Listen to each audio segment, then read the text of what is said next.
that's why. Okay. I grew up at Grace Episcopal Church in Lawrence. Growing up there when I was little was great. Sunday school was always fun, and there were tons of kids for me to play with. I remember great big Christmas pageants, and I was always an angel because I loved those big sparkly wings that I got. You know, just like coming down the aisle with my big sparkly wings, thinking I ran the place. As the years went by, fewer and fewer kids attended church due to families moving away or switching churches. Soon, it was just me and my brother. And as much as I love my brother, it's my brother. It wasn't that bad because we both acolyted together and we carried the candles behind the cross. But when my brother was 16, my mom gave him the choice whether or not to continue going to church, and he decided against it. So I was by myself in a church full of people that were over 30, although most were over 50.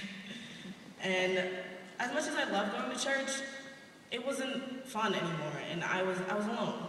And as a youth, being alone isn't fun. One thing that really kept me going to church, though, was every summer I would attend the Barbara C. Harris camp. I started going to camp when I was 7. That year was the first year that the camp was open. And my first summer of camp was the best week of the summer that I had. I remember pulling up to camp and being greeted by a great big moose and a friendly staff in the parking lot. I remember telling my mom I wanted to go back to camp the next summer. The following summer, I would count down the days till I'd be going to camp. The day of camp, I would sit in the church pew just so antsy and so excited to get home and finish packing. The whole car ride up, I had butterflies of excitement, just excited to meet my counselors and all the other campers in my group. Camp was a place that I could learn about God, and I had tons of fun with other kids that lived in my state and lived around me. I made tons of new friends and met people from all over the world. Almost 3 years ago, during my second year as a base camper, I met one of my best friends, Gracie. Right when we got to camp and met each other, in our small group, we found out that we were really similar. Instantly, we were friends. We did everything together. Sorry. We have a bond that I don't have any other friend. Didn't expect to cry, sorry. Okay. I remember Gracie went home early that week. And that night that she went home, I cried like I am now. I'm not a pretty crier. I'm really not. I cried because I felt like a part of camp was missing for me.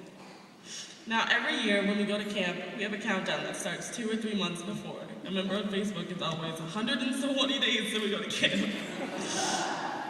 Camp is a place that I can be myself, where it's not possible for me to do that at school or with a lot of my friends. At camp, I was able to join diocese youth programs like DYC, and I moved from a churchgoer to a leader. Church and camp are 2 of my favorite places. Why? Because I'm a part of a community full of people that love God and are caring of those around them. When I'm at camp, I feel like I'm a part of something bigger, that I have a second family. The second family gives youth a place to become leaders in the church instead of getting lost. Even more, I have friends at school who are coming from unsupportive families. They don't feel like they're a part of anything. How good would it be for them to go to camp like I did?